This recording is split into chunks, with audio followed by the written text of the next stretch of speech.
Hello and welcome to episode 3 of the Portal Hunter Club. I'm your host, Drew. Today we have a lot of stuff going on. So we have we have an interview with an agent in a community profile today. We're going to be talking to David, agent to be deciphered from the Iowa resistance community. And for the first time, we also have live call-in feature. But there's a twist to the live call-in. So, in order to be able to live call in, you're going to have to get on Zello first. So go on Zello right now, search for Portal Hunter Club. Go on Zello, search for Portal Hunter Club. And then once you find it, you'll notice that you need a password to be able to get in. The password is the answer to a trivia question. And the trivia question is this: what is the last name of the person who started the Niantic project in the story? So we have the sensitives and the characters and all that. Who was the leader of the Niantic project? You need to know their last name and you need to put it in all caps. So if you can find us on Zello, answer the trivia question, and one lucky person in the Zello channel will be able to talk to me at the end of the show. So start doing that now. Try and get into our live call-in channel. That's my little twist. You got to answer the trivia question in order to talk to me later. But let's get into now the meat of the show. Today's show is all about anomalies. So let's see. What are anomalies? Anomalies are these massive events that they're sponsored by Niantic, typically managed by the local teams of the cities that they're in, and it's this massive event where players are battling for the city. With each anomaly is different. It's hard to describe anomalies because the gameplay is different for each anomaly city, or each quarter, each, I guess, anomaly season. The rules change, but anomalies in general are just these massive influx of players into the city, and you battle for the city and hope that your team wins, and then your team's score gets added up to the other scores around the world, and you decide. It kind of is a competition of who wins ingress for that season around the world. Another thing that people wanted to talk about were past anomalies and the history of anomalies. So I found a list of some of the previous anomalies. Second. So anomalies actually started in January 28th of 2013. There was an anomaly called Battle for Cahokia. It was at Cahokia Mounds near St. Louis. There was a bunch of portals there. People had to show up and try and capture the portals. They had 5 or 6 portals there. The teams that show up had to kind of battle to see who would win the battle for Cahokia. Now, a lot of the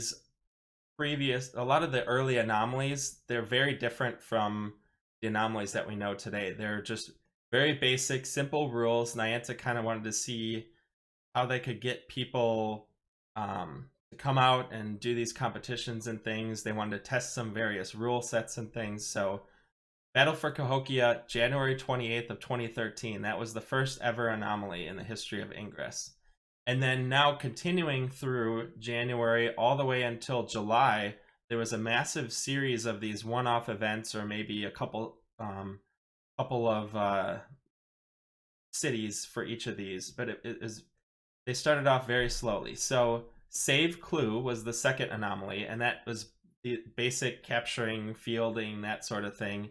And that was actually at the William Wallace Monument in the UK.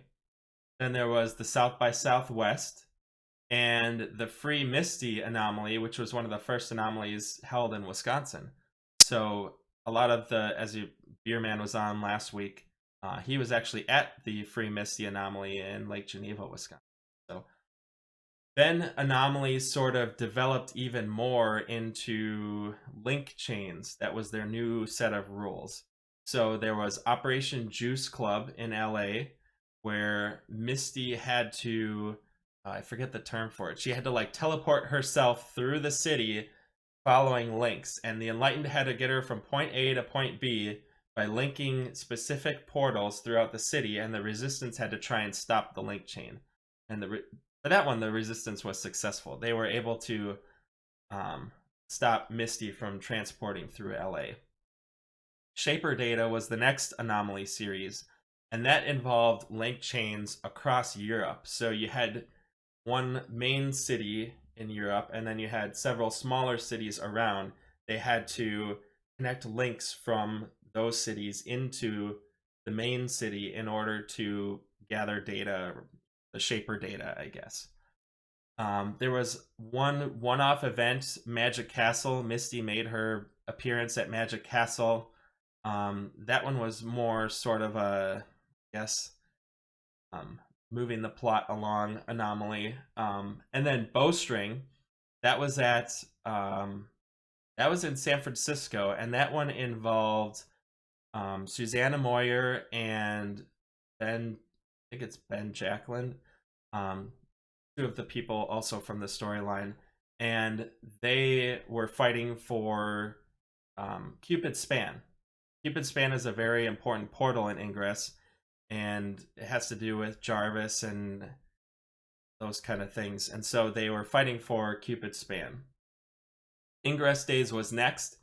Ingress Days was in Cross Plains, Texas, and that was one anomaly that had a lot of signal issues. So Cross Plains is a very small town. You get a bunch of people playing on their phones. There's a lot of signal issues, but they tried their best there. Save Clue was the next anomaly, and then July 13th, 2013, that was the first big anomaly. If you are familiar with anomalies in general, that was the first series that sort of began all of this stuff that we do for anomalies. So Save Clue was one event, and that was sort of testing the whole clusters, 4 clusters in a city, battling for that city. Voynich was the first one that was multiple cities happening on the same day, where you had to battle across the globe. You had, I think there was 10 cities, somewhere around there. They were all battling at the same time, and whatever team was successful at the most cities won that anomaly series, and sort of shifted the sensitives in toward their faction. So following that was Minotaur, and then Cassandra was the first anomaly that I went to in Chicago, and that was in August, I think, of 2013. So I wanted to give a little bit of a history of anomalies, and next I will be showing you all an interview. We got the interview with Dave, agent to be deciphered from Iowa. So let's play that.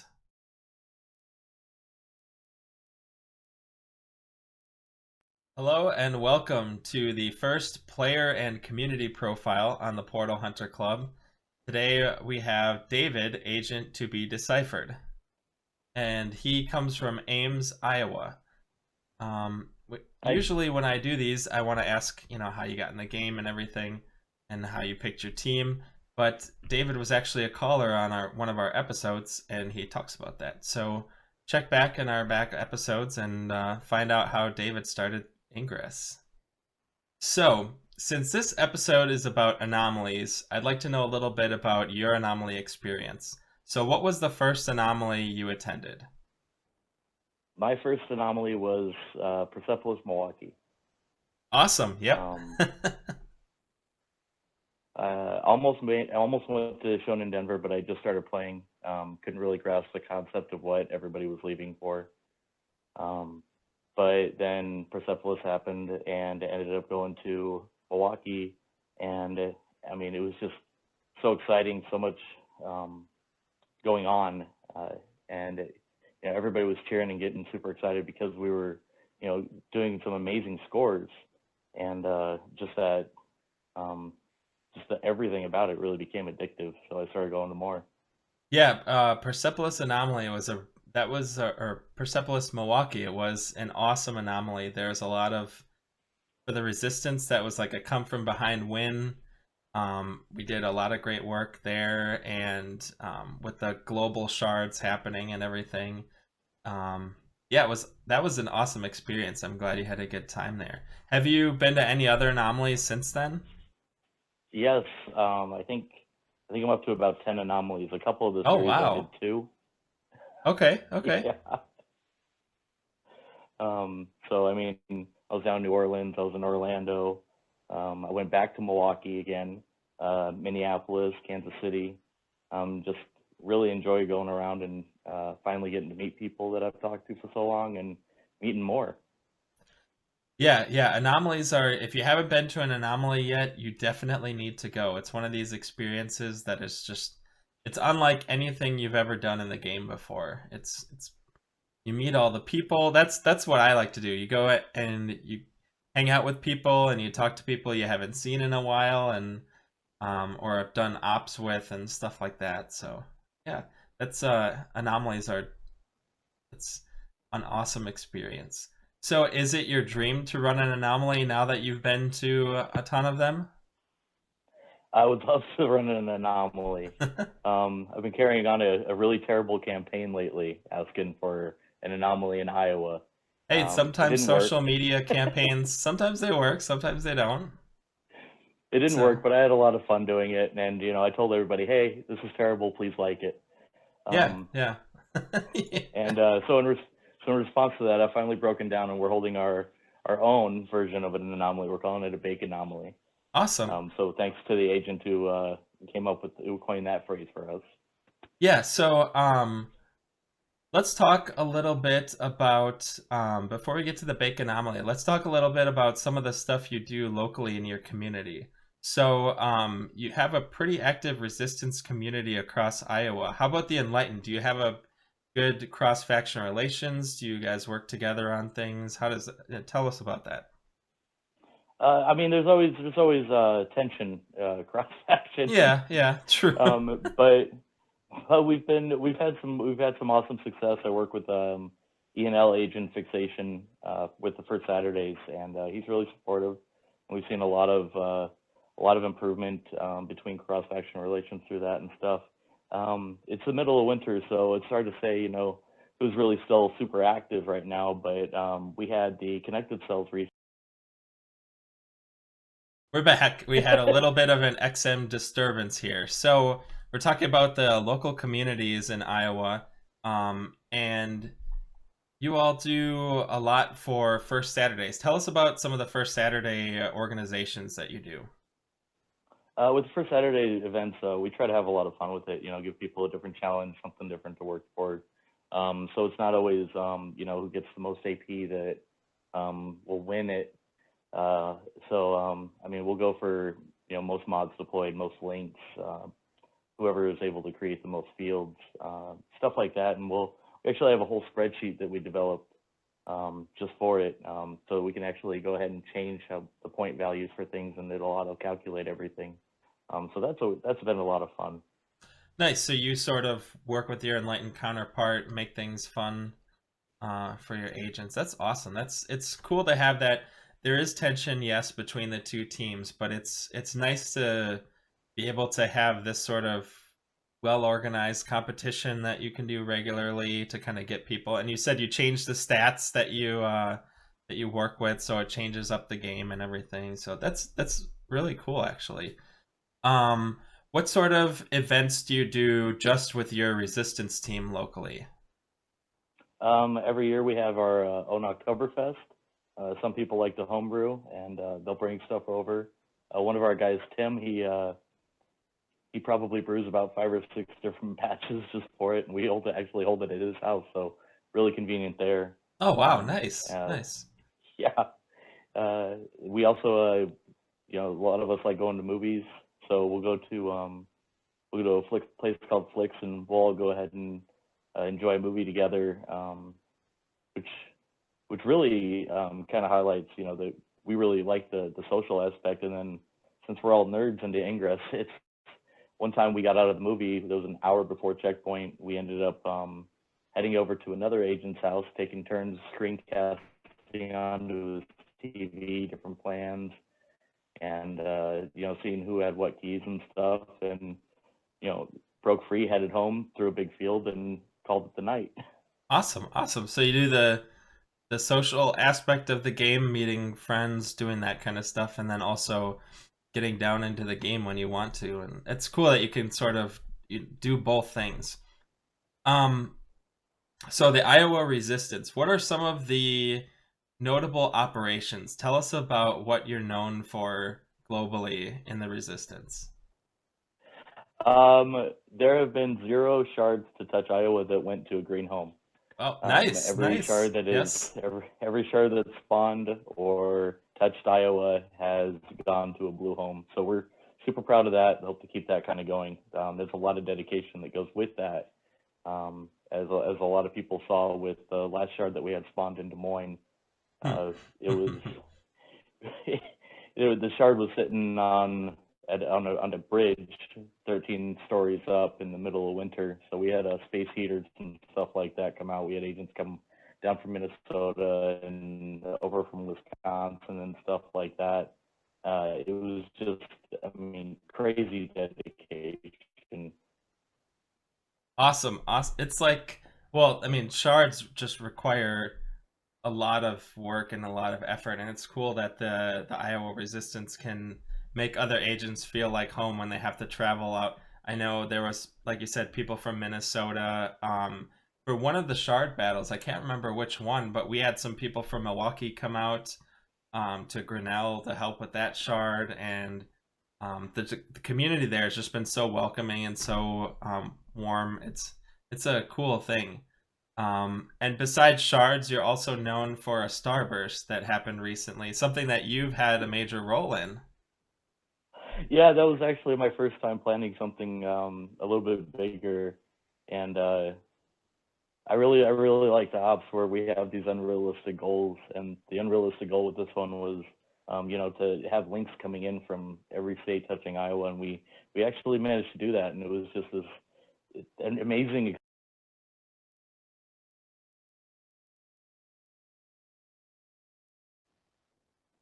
We had another little XM glitch there.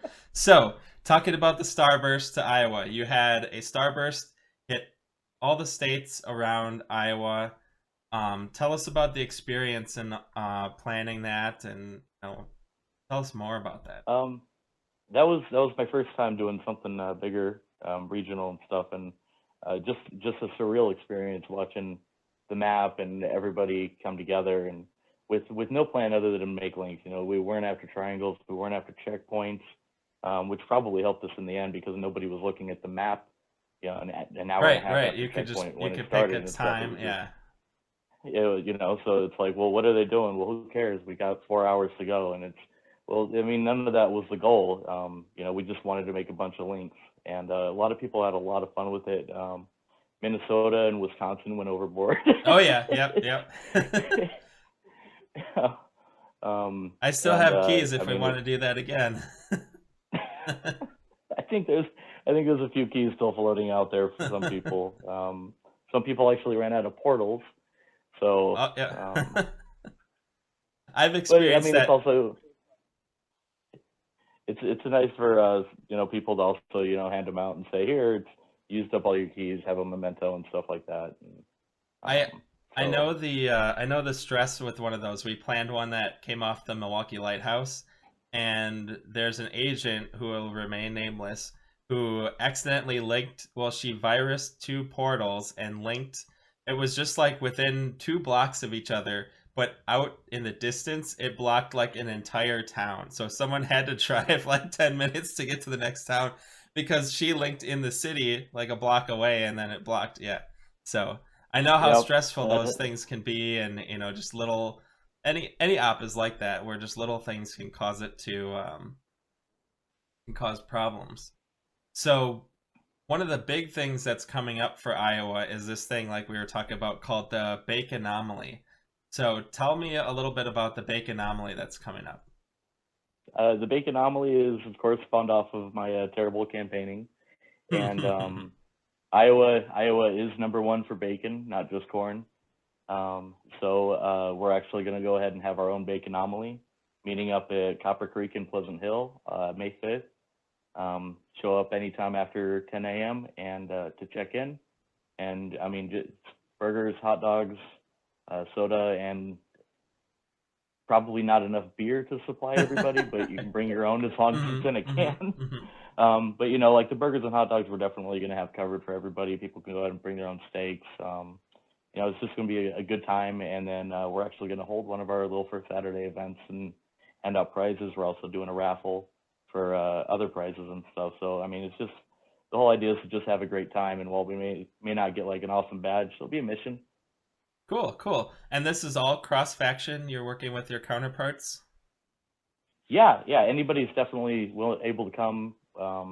We want you to come and just have a good time, hang out, and maybe meet somebody and share stories of, oh, you're the Smurf, or you're the frog that got in my way that one time. And right, the shards and the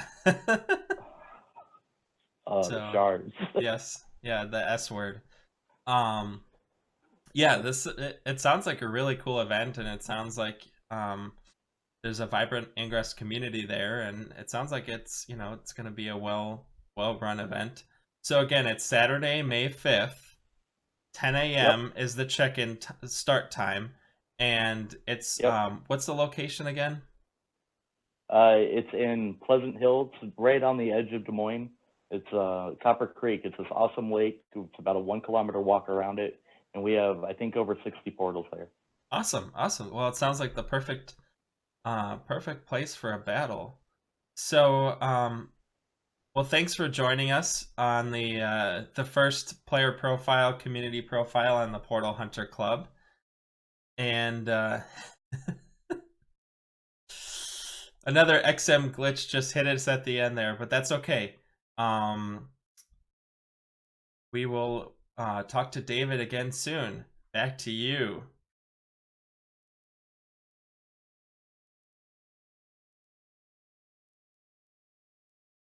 And we're back. Okay, so let's see. To continue our discussion on anomalies, we do have a live caller on the line, but we're going to hold on for that. We do have a voicemail and we have an email, so let's play the voicemail. You wanted to know what our first anomaly was, and for me it was actually Via Noir in Chicago.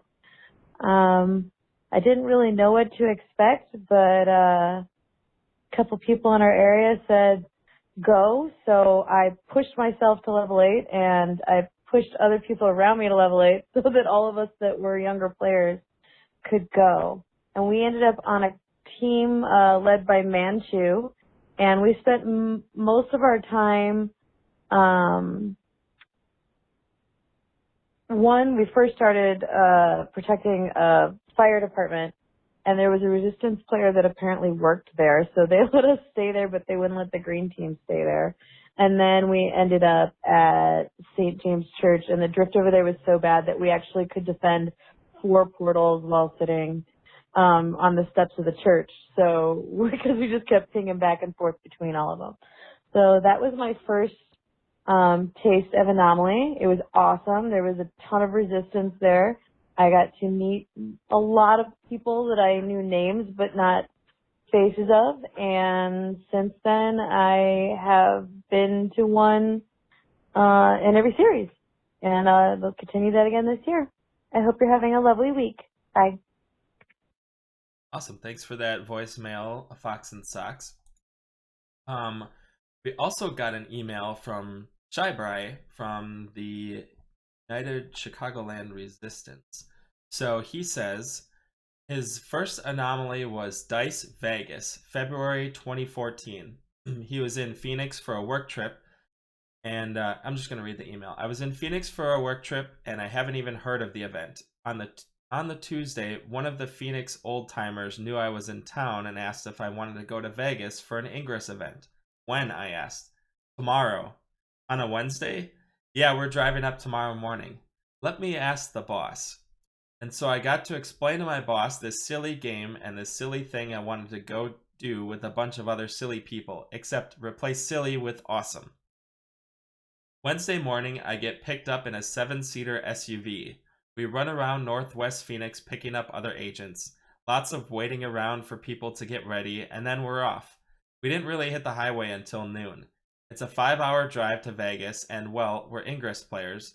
At some point, we realize that among the 7 of us, we have 10,000 X8s, which was a huge amount back then. Go us! We get to Las Vegas and spend 20 minutes trying to figure out if we're supposed to be at the Hard Rock Cafe on the Strip or the Hard Rock Hotel a ways off the Strip. We chose wrong and end up in traffic because, well, it's the Strip. Finally, we get to the Hard Rock Hotel, running to the meetup point to get the rules and the official map, which I still have, and hear the pre-event speech from Clue. Joe Philly running around like Joe Philly would, taking pictures from every angle and vantage point. And now off to the portal battle. The active portals are all over the hotel grounds, which made for some interesting drift if you were on the cavernous casino floor. I was on a team that was dispatched to the pool area. There was a perfect spot that would have reached 4 portals, but I didn't bring my swimsuit. Pew pew, deploy, deploy. Holding portals, measurement window over, or was it? Confusion among the intel folks. They thought it was a 5-minute window. We were on the move to the second cluster already. You can guess when the measurement happened. Resistance lost that one bad, but focus on the next one. I'm on a 3-man fire team, dispatched to a volatile, but I wasn't told which. No headphones. We're running because, oh my god, this cluster is huge. Other 2 on my squad, ex-military. 10 years my junior, and you know I've got asthma. They lose me. I find a spot with 2 active portals. I have no idea where anyone else is, so I get in good range on both and just start deploying like a madman on both. I don't see any opposition, but my rezos are popping off like crazy. Measurement window over. The whole window this time. I held both mine the whole time and scored both. Someone sends me a hangout message to meet back at the big Hard Rock guitar sign, running and wheezing the whole way. Meet the rest of my crew at the sign. Scores come in. If I remember correctly, we now have a narrow lead. Oof. The sign is a volatile, and we're assigned to it. It's a P8 with pink shields. Not that shields did much in those days. Tommy realizes he's burned out the portal, so he puts a very rare multi-hack on it. We all bust up laughing. This was the birth of Keep Calm and multi-hack volatiles. Deploy shield, hack, repeat. Window over, we held. Now to the after party in one of the hotel bars. Walking through the casino, I see Joe Philly, we high-five. Custom blue and green cocktails. Meeting new friends who are now old friends. Scores come out, Resistance dominated the final measurement, and we win big. Obviously now time to farm. Farm gets crashed, oh well. Quick bite and then hit the road. Didn't leave until almost midnight. I get back to my office almost 5 a.m. Heck of a day. I'm hooked. When's the next one? Recursion begins.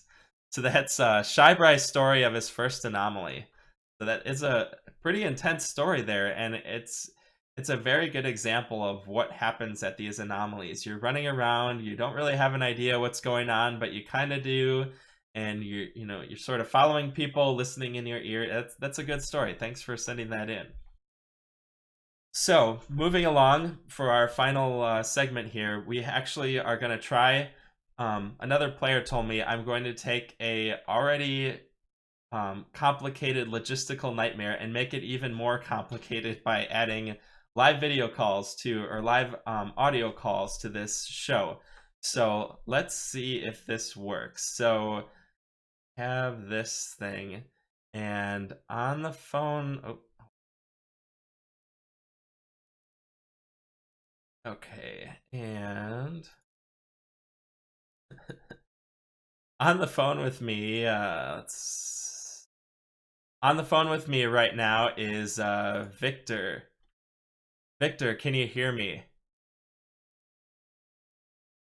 I can, Drew. Awesome. I can't believe this is working. So, okay, so Victor, you've successfully answered the question, and you are now able to live talk to me. So I have some questions for you now. So what was your first anomaly? My first actual anomaly was in Terradus in Madison. Oh, nice. I was at that one as well, and I think I was a team lead for that one. Yeah, actually, my team lead was Opal Blitz, which was kind of funny because I got him into the game. Oh, nice. Yeah, Opal Blitz is an awesome guy. How many anomalies have you been to since then?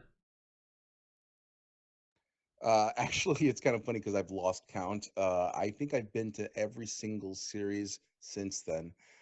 In some cases, I've been to multiple cities for each series. Awesome, awesome. So one thing I want to do with this live call-in is give the opportunity for the person calling in to have a little bit of a free air. You can say what you want about Ingress. Try and keep it Ingress related, obviously. But is there anything you want to say to the Ingress community watching at home, or anything you want to say in general? Other than the fact that I noticed the shirt you're wearing is one that I designed, not much, not really. Yes, I'm wearing my Milwaukee Persepolis shirt. I felt that was necessary for today's episode talking about anomalies. So awesome.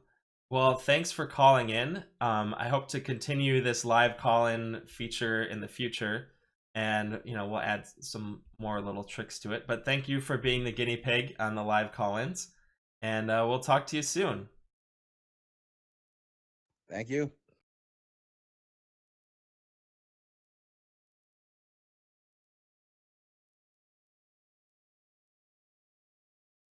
All right, well, that just about does it for today's episode on anomalies. Now, we'll continue to talk about things as they progress. Niantic did release their list of cities for the entire year plus. So now that you're excited to go to an anomaly, go find the list of Niantic. Find the Niantic list of anomalies that are coming up, and sign up for one for your local team. There's a couple that I'll be attending.